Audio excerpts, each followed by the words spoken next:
Right, the most amazing fish and chips, which is my go-to comfort food, served with incredible fries and the most delicious mushy peas.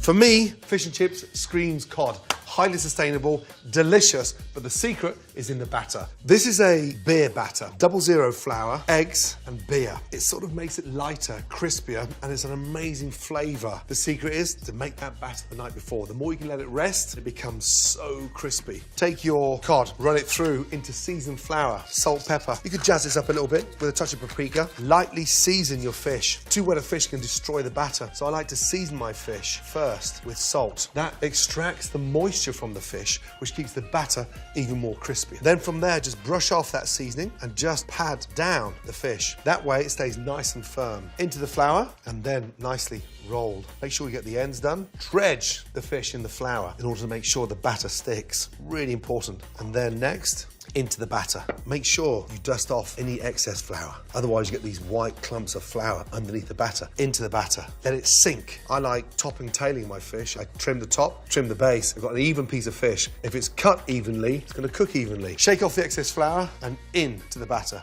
Roll that fish around and let it sink in there. Now, oil comes up to 300. It takes about 6 to 7 minutes to cook beautifully. But here's the secret. Keep that fish coated. This is where it gets messy but exciting. Lift up your fish, go left to right, dredging it, and then very quickly get a point of the fish. Let the batter run down, shake off any excess flour, and then into the fryer. And just sort of taunt it first and just let it lay away from you. Shake the pan gently. That starts to cover the top of the fish. Take a spatula and just gently baste the top of the fish. Once you've had the fish in there for 2 minutes, flip over the fish. And that way you see it evenly coated. Look at that, it's beautiful, golden brown. Now, take that out, shake it well, let that sit. They're like these perfect parcels, and literally let that sit there. Now, as it's piping hot, you salt and just lightly season the top. And what happens to the fish now, it just gets even crispier, but the batter's seasoned underneath and on top, and that's really important. Right, fries. These are Yukon Gold potatoes, and basically just peeled, not washed, because I want the starch to get really nice and crispy. I start them off at a very low temperature in a way that I blanch them, and that is literally in the oil first for 2 minutes at 330, in. Blanching basically means cooking with no colour. And the secret here now is to blanch them for 2 minutes at 330, take them out, let them rest, crank up the heat, go from 320 to 385. Great. Now the temperature's risen, fries back in, second time cooking, and this time it's getting them really nice and crispy. A great indicator cooking in fryers is that when it starts to float, it's the confirmation that it's cooked, whether it's fish, chicken or fries. Cooking fries twice, blanching them first and then putting them back in hot oil at the end is so much more healthier because they don't sit in the oil for anywhere near as long as frozen fries, so it's really good to cook them twice. Super healthy. Fries are done, shake. You can hear how crispy they are. Out onto a tray, drain them really well, lightly rub off the excess fat, let them sit there. I love placing them into a bowl, fresh parsley on top, a touch of paprika, and then a touch of salt and pepper, and then from there, just roll them around. You can hear how crispy they are. Beautiful. Fish and chips would not be complete unless we got peas.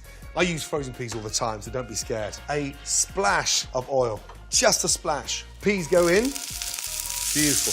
Touch of salt, touch of pepper, a little hint of shallots, minced in, and garlic. It's a great way of elevating mushy peas. From there, a little knob of butter in, and then you just toss those peas. Once that butter's evaporated, we turn off the gas, and then just crush.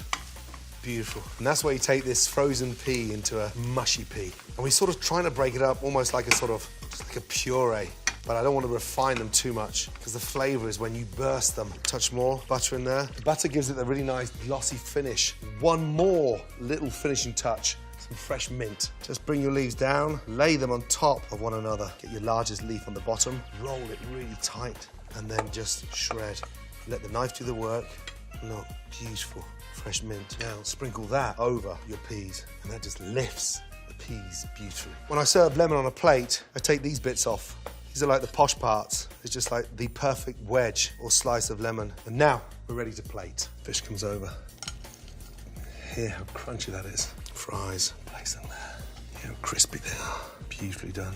And then from there. This beautiful mound of mushy peas placed to the side. Finally, the sort of Rolls Royce of sauces with fish and chips, tartar sauce. There's a mayonnaise with gherkins, onions, and the most amazing capers in there. That goes on the side, and that just cascades off.